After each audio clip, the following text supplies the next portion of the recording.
So this is the prologue, which I'm actually making right before this part one of this, and I'm doing this after the fact because I wanted to include some things I forgot. And so this is going to go before the rest of the video. So if you'll figure video and podcast, you'll figure it out. Anyways, so this is my starting guide to bowling. Obviously, I'll figure out why in a minute why I'm doing this, but why should you get your own equipment? As you know, this is the starting, biggest thing is why should you start your equipment? Why do you need custom shoes, custom bag, shoes, bag, and a bowling ball? Why do you need that? Well, the reason you would want to go into your local pro shop at your alley, most bowling alleys have pro shops. They attach really well together. But the reason that you would want to get it is more for comfort. A house ball is generally drilled for general use, which are house balls are the ones you just pick up, that are on the racks and everything. Or these days, some bowling alleys are putting them directly on the ball returns, just so that way you don't have to go back and interact with people during this, virus time. But the general balls that you get at your house that are, might not fit too well with your hands, those are house balls. Why you would want to get a custom ball is that they can drill it to where it properly fits your hand, like where your thumb is nice and snug, not too snug to where it sticks, but like just enough snug to where, and with your thumb and fingers, that it feels secure. Like it doesn't feel like when you go for your backswing, you're gonna do a wee bowling and send it into your friends, which I've actually seen done with house balls before. With my time at the alley, I've actually seen that happen several times where it's gotten loose and it's went straight back. So having and also it can help with a lot of comfort. A lot of people experience pain while bowling. Typically, after like one or two games, with their friends and family, some of them feel sore in the wrists, the hands, the fingers. Some tear skin. With a custom ball, you don't experience that because it's properly meant to fit your hand. And actually, with that, you can hold the average person I've seen when they go from a house ball to their first custom drilled bowling ball, whether that is plastic ball or a ball that's meant to hook. They can typically hold about between 1 and 3 pounds more. Generally 1 to 2, but sometimes I have seen people jump up 3, but generally it's about 1 to 2 pounds more because of how well it better fits your hand. And the better it fits your hand, the less effort you have to put in to hold on to it, and the better shots you're going to make down lane. And that's one of the reasons why you would want to get bowling, a custom bowling ball, which is going to be part 1 of this Legacy Cast single for bowling, for the starting guide. The part 2 and 3 are going to be about bowling balls, or bowling bags, and bowling or not really bowling balls. It might include some stuff I left out, but it's going to include bowling shoes, getting your own custom pair of shoes, like getting your own shoes, and getting your just a bag to carry things in. Basically, with shoes, the reason you would want to have those is that generally, number one, it's costs. A lot of the times when you go to your bowling alley, they have a shoe rental price. Well, if you bring your own shoes, they don't charge you that anymore. And so that means every time you go out and bowl to practice, if you want to get into this game, you're not having to spend that $2 to $5 extra to rent shoes anymore. And over time, that actually adds up a lot. For example, if you bowl like me every day and I had to pay shoe rental, that means I'd be paying $35 a week in shoe rental if I went every day during the week, which adds up really quickly considering a decent pair of starting bowling shoes costs about $40-$60. And so that's why I always recommend you guys get, people get it in a set, which I will talk about later. And I just wanted to, to include this on, why you would want it, why you want to do this. And we're going to just in a moment, we're going to get into the first part of the Legacy Cast single, Starting Guide to Bowling, Part 1, the bowling ball. Thank you everyone for listening to this part. Please don't mind the pause. And I hope you I hope you guys enjoy the podcast. Thank you everyone for watching and listening. Hello everybody and welcome to the next Legacy Cast. I know we're uploading on a Friday instead of a Monday. And as you can see, we don't have the Discord screen in the corner.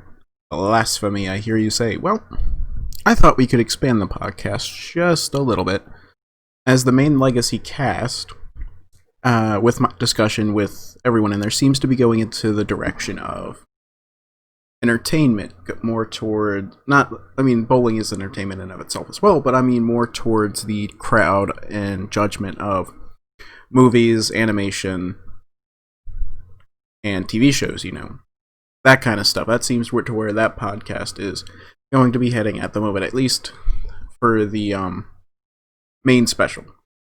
So I thought we could branch out and see how it does for the Legacy Cast single. And so that's why I'm calling it a single, is because this is a test. It's just with me. And what I'm going to do is actually doing some explanation on something that a lot of people I've hear ask over and over and over and over again. It's because a little bit of background before I get into this. I love to bowl. I bowl currently semi-competitively for leagues, tournaments. I have a wider range of balls. I'm still learning my game. I'm not professional. I'm trying to be, but I still got a lot of work to go to get there. But I do have some knowledge, and that's been passed on to me by lots of people who've been helping me and within my own research, and I would like to help new people getting into the sport. After coronavirus, people might want to, oh shit, I'm getting demonetized for that. Anyway, but after all that, I want to help people get get into the sport, because it's a very, very difficult thing. There's a lot of bowling balls, there's a lot of different types of shoes, lots of bags. People might not understand where to start from, and I was at that point once as well. I see these questions asked all the time in different Reddit servers, Reddit areas, and on Discords, and I just want to help, and I think I can share a couple 2 cents. So this is the Starting Guide to Bowling, Part 1. Obviously, we got to talk about the bowling ball. So bowling balls have been around forever, and the price range for I like to get this out first. The price range for bowling balls range from about $60 undrilled to about $300 undrilled, depending on where you get them, taxes, and performance level, and rarity in some cases. And it's a big thing, for people coming in. They don't know. Sometimes people don't know, where they want to price. Well, I'm here to explain it. And the balls I'm going to be showing today visually, if you're watching this visually on YouTube, or we'll be explaining mostly, will be the entry-level reactive balls. These are balls that are meant to hook. Like, they were designed with the intent of you wanting to hook the ball. You can start out with a plastic ball, getting a ball custom drilled to your hand at your local pro shop. Most alleys have a local pro shop you can go to. And plastic balls, they're not meant to hook unless it's really, really dry out. And they're meant to go very, very straight.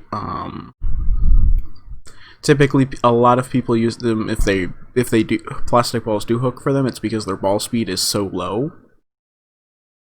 The conditions are you're talking ridiculously dry. Or 3, they use them for spare shooting because they go so straight. You don't want the ball hooking at your spare, because then it goes away from the spare. So a lot of people use a spare ball or a plastic ball as their spare ball, meaning the ball they go to throw straight at their spares to take the conditions out of play, which we will be talking about later in our starting guide. Anyways, let's get back to the bowling balls. So the one I have on screen right now is one of the entry-level balls that you can purchase. It's called a Tropical Storm, or Tropical Surge. It's made by the company Storm. They make a wide variety of equipment. There's a lot of companies out there. There's Storm, Motive, 900 Global, Rotogrip, Brunswick, DV8, Ebonite, Hammer, Radical, Columbia 300, Track, and I believe I got all the major ones. There's a new one in development right now, which is very interesting to see. That actually is going to be approved for the professional bowlers and also your average league bowlers. It's called Big Bowling. They're in development right now with a lot of their equipment. It's going to be interesting to see where they come up and if they're going to be able to compete with the bigger, people. So entry-level bowling balls, getting back to the subject, are they're going to be roughly about $75 to $85 undrilled. That's about their average cost they run online and in your pro shop. Now in the pro shop, the price might look higher, which if it is, it's typically because of taxes. Because different states have taxes. And the second thing is a lot of pro shops include the drill price just on the price you see in the shop. And different pro shops have different drill prices. My local pro shops have in my state range from about $30 to about $50 for reactive equipment, which is meant to hook.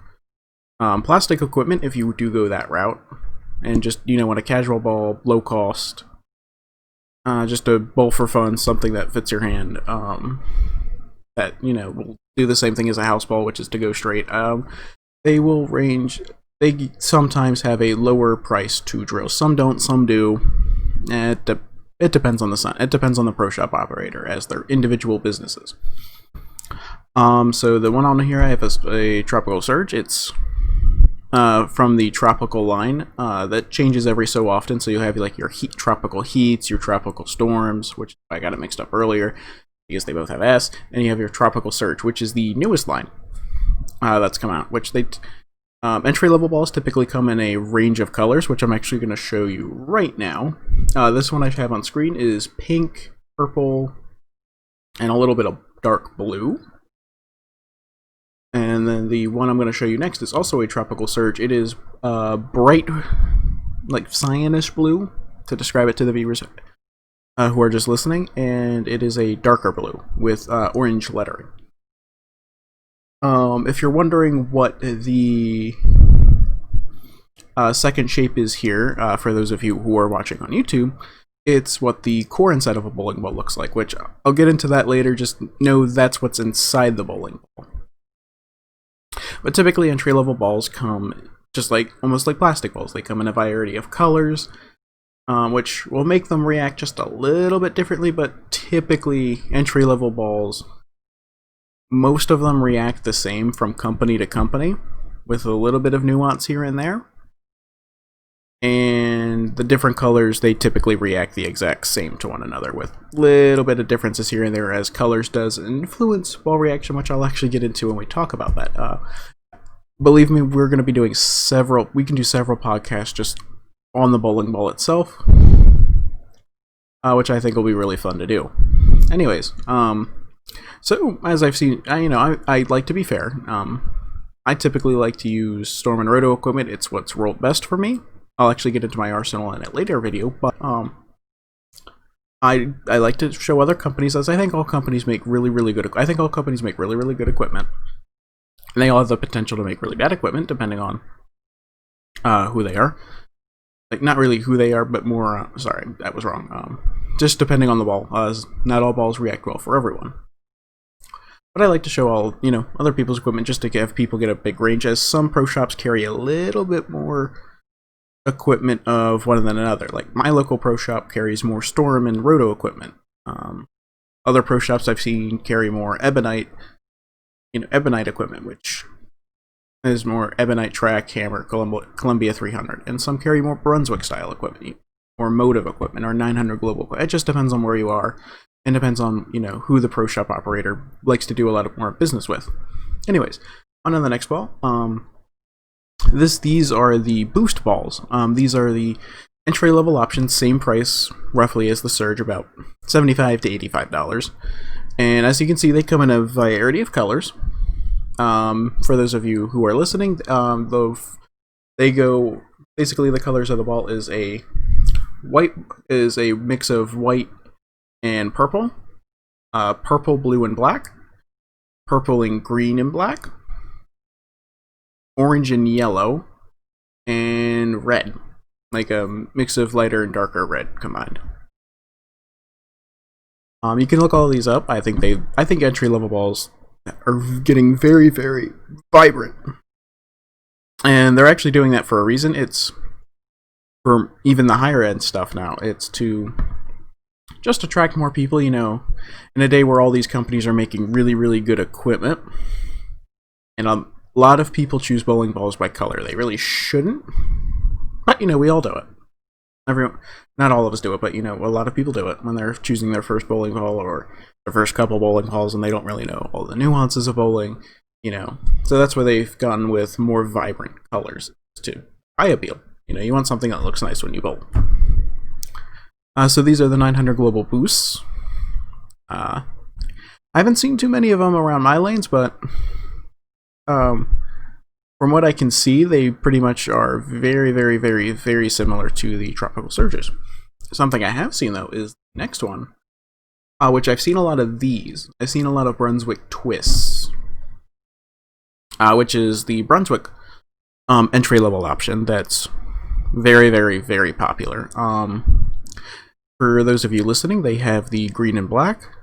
They have yellow, white, and black mixed together. They have a red and purple mixed together, and all of the twists have yellow engraving, which outlines, you know, the name of the ball. Then there's a blue, white, and lighter blue kind of mixed together, and then there is a light blue, lighter white mixed in with a pink, that's the one I see the most often. I think I've seen more of those entry-level balls, along with Hustles, which I will get into. I absolutely love the Hustle line. But they're more entry plus, because they cost just a little bit more. But we'll get into that. So Brunswick Twist, they run about the same price as the Boosts and the Tropical Surges. And I think, you know, they're another great entry-level option. You know, with entry-level balls, you can kind of get away, unless you need them for a bigger arsenal, you know, something for really light oil. And see, for your first option, there's a ton of colors. Just pick one, let the pro shop operator drill it out to your hand. And that's what, you know, and pick which one, you know, you think looks right. You're not going to be able to do that with a lot of balls in the future, so, you know, take the opportunity while you can get it. The next option is not what should be there. Is the, hang on, where are you? Oh, it got rid of it. Oh, I'm sorry. So we're gonna go back to the Twist. It was the Motive Thrill. They're also a really, really good option. I'm really pissed. I'm really, really pissed that I didn't get that on there. It's red and blue. I had it in here. The Hustle image must have replaced it. I'm just kidding, you know. Technical issues. They all happen. Anyways. Again, very similar to the other balls. It's whatever in your area, whatever you think looks the best for entry-level balls. You can pick it as it's your first bowling ball, and that's how you're gonna, you know, base future purchases on. You know, how did this roll for you? You know, do you want something that's a little more different down lane? So while it's an important purchase because it's your first purchase, and you know, future purchases are going to be based off of, you know, your experience with this ball, you can still get away with choosing what colors you want. Anyways, there's the Hustle ball, but I would like to talk about the Brunswick Rhino. This is the first in the... Now you're thinking, oh, why does Brunswick have two entry-level lines? Well, it's entry-level plus. meaning you get a little bit more performance for just a little bit more price, but it's still considered entry level, as it is still very user friendly. The one I have on screen for the Brunswick Rhino is the red, gold, and black one, which is actually the first ball I started out with, that I learned how to hook with. The ball you see on screen is the exact color. I think I still have it, actually. When I do my Arsenal video, I'll actually might take a picture of it and show you guys what mine pours look like, as the pictures compared to what they actually look on lane are a little bit different, as each one is still individually poured. But the Brunswick Rhino is my first. I absolutely love that ball. I've moved up in weight since then, which is why I don't currently use it. But I think it's a fantastic entry-level plus option, which gives you just a little bit more performance for those just wanting a little bit more. And what you can do with entry plus is they actually are very good in wider arsenals, because they typically can last you a little bit longer as that little bit of boost in performance if you maintain your ball with proper cleaning and stuff like that, which I'll get into the accessories in probably part 3 or 4. But basically entry plus allows you to have like a bottom ball, and a wider arsenal, because typically you have your heavy oil, your transition ball, your medium oil ball, your ball that's down from that, and then you have a lighter oil ball that you go to when the lanes are absolutely toasted. Like, they're hooking crazy. You typically would go to your reactive plus that you've probably had in the bag for a little while now, if you've gotten it as an entry level ball, or if you need something for that condition. Typically entry plus is the ball you would go to. They're very fun to throw, and they have really good performance for the price. The next one I actually have in this option is one I've seen used very often, and the guy who owns it says it is the one of the best balls he's ever owned. He absolutely loves this ball, and it's the Hammer Orange Vibe. The Vibe series is Hammer's entry level option, but they start typically at entry level plus.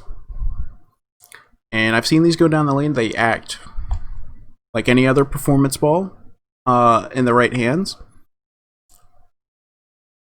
And by performance, I don't mean like entry level reaction. I mean like it reacts like as good as anything, as other balls in the line, like other lines, act. I mean, it acts like a performance ball. And that's why, I bring these up when you're picking your first bowling ball, as if you could shell out just a little bit more money. I'm talking maybe like they're about like $10 more expensive, $15 more expensive. This is typically where I recommend a lot of people go, because for $10 to $15 extra, you get a huge performance boost, and it's a ball that'll last in a wider arsenal should you choose to continue your bowling journey. The next on the list is Hustle again. Did I really put that there twice? I did. Oh, I'm dying slowly inside. But this is probably, I'm very biased with this ball. It's the Hustle Link. I love this ball. I bring it with me absolutely everywhere, even today. It was the first ball I got when switching to the two-handed style that was made popular by Oscar Palermo and Jason Belmonte. It was the first ball I had drilled, because it was recommended to me so much. And I was like, okay, well, I'm changing styles. I want to get something, entry level that I can, beat up on, change things with, just something cheaper I wanted to play with. Oh my god, the performance of this thing. It's gotten better with time. As I've grown as a bowler, this ball has grown with me. It does not act like an entry-level ball. It is extremely versatile. It takes to surface adjustments, which means you can sand it a little bit to have it to dig into the lane a little bit more. It does that.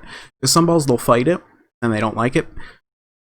Hustle Link, you could you can put in ranges of 4,000, 3,000, 2,000, and 1,000 grit sandpaper, which the lower the grit is, the more coarse the sandpaper, and so the earlier the ball will want to dig in, or the more oil it will be able to, dig into.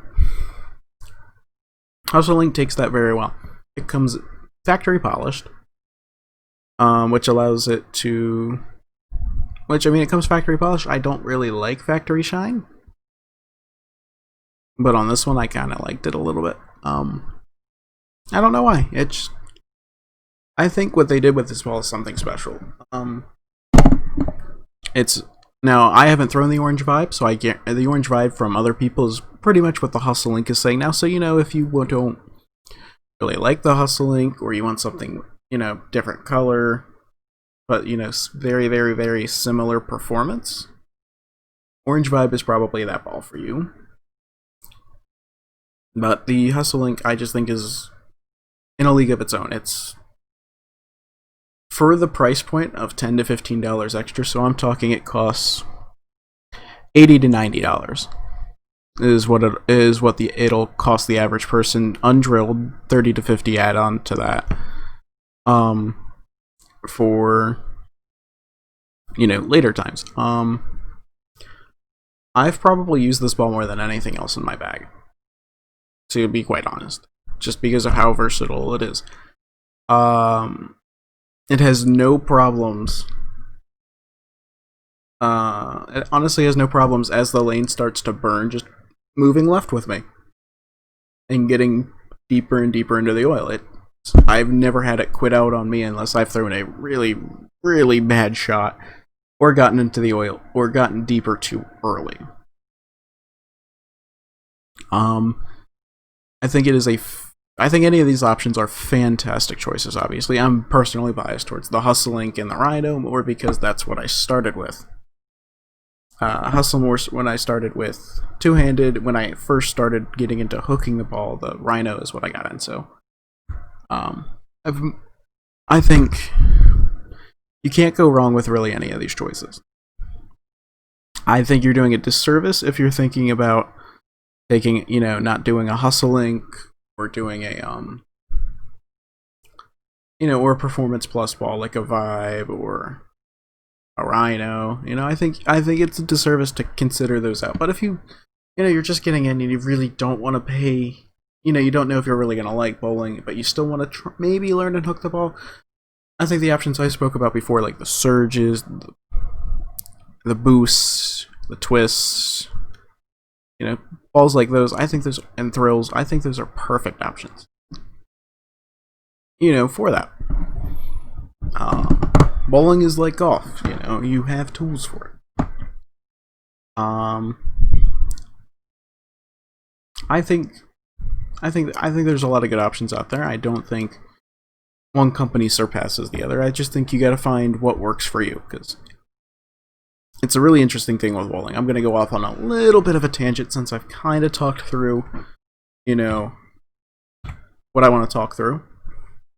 Not one bowler really bowls the same in bowling. You got to find what works for you. Because literally you can line up 10 one-handers, and I want you to go search these people up, watch them bowl, when you get a chance. I want you to look at Norm Duke, Chris Prather, Kyle Sherman, Brad Miller. I want you to look at those 4 one-handed bowlers. And see how none of them bowl the same. They're all one-handed bowlers. They're all very, very capable bowlers on tour. They have similar elements, but none of them bowl exactly the same. And then you look at even the two-handed bowlers, the ones that are coming out with this new two-handed revolution, like myself. You look at Jason Belmonte, Oscar Palermo, Jesper Svensson, Kyle Troop. Look at those 4. None of those people bowl the same. They have core elements that are very similar, but they're all very different in their own way, and you'll find that in bowling. Even at your local center, there will be people who maybe bowl similarly, but we're all individuals in this, and so finding the ball that works for you specifically is going to take talking with your local pro shop. It's going to take time to find out what kind of balls you want to, what you want to like in the future, and it's going to be a process. Bowling is a process. It's a slow process to try and get better, but with proper coaching, a good relationship with your pro shop, you will be able to get past the initial stages. I'll tell you a little bit about my bowling career for a minute. For those who want to start out, it took me 6 months to learn how to hook the ball because I didn't find the proper coaching. I was scared to ask around, and finally one day I was like, okay, I'm fucking tired of not being able to do this. So I went up to somebody and I was like, how are you hooking the ball like that? And you know what? In bowling, they will teach you. The guy was very, very nice. And he showed me what to do. I still struggled at the time, but I kept practicing and practicing. But he stayed after and watched. He helped me out. And that's why I want to do this. That's honestly why I want to help everyone else in bowling. As many people as I can, is because you didn't have to do that. But I found out in bowling, people love to give advice. They love to help. They don't want to see you struggle. Even when you're bowling against them, they don't want to see you struggle. They want to bowl against you at your best. They don't like it sometimes when you go onto a streak of strikes and you're kicking their ass, but it's more fun that way. And I just want to give out as much knowledge as I can through this series and through other things. That's why I want to do this as well. I like to make people happy, and I like to teach people so that way they don't go through similar pitfalls I had to go through.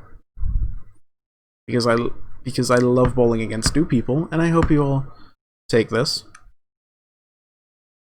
And you want to bowl, if you're considering getting into it, you'll love it. I think you'll love it.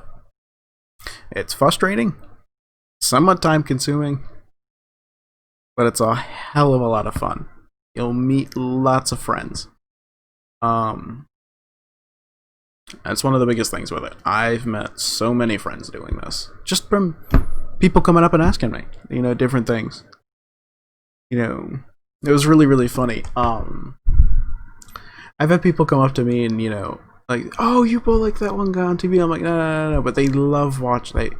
As you get better, the people love watching you, learn how to hook the ball. And you'll find this out when you start bowling. It's really, really funny. You could be having the worst time in practice, and people will still go up to you, who, are casual bowlers, and it's like, wow, you're really good. And I'm like, I'm crying on the inside because I'm not doing well. But, thanks.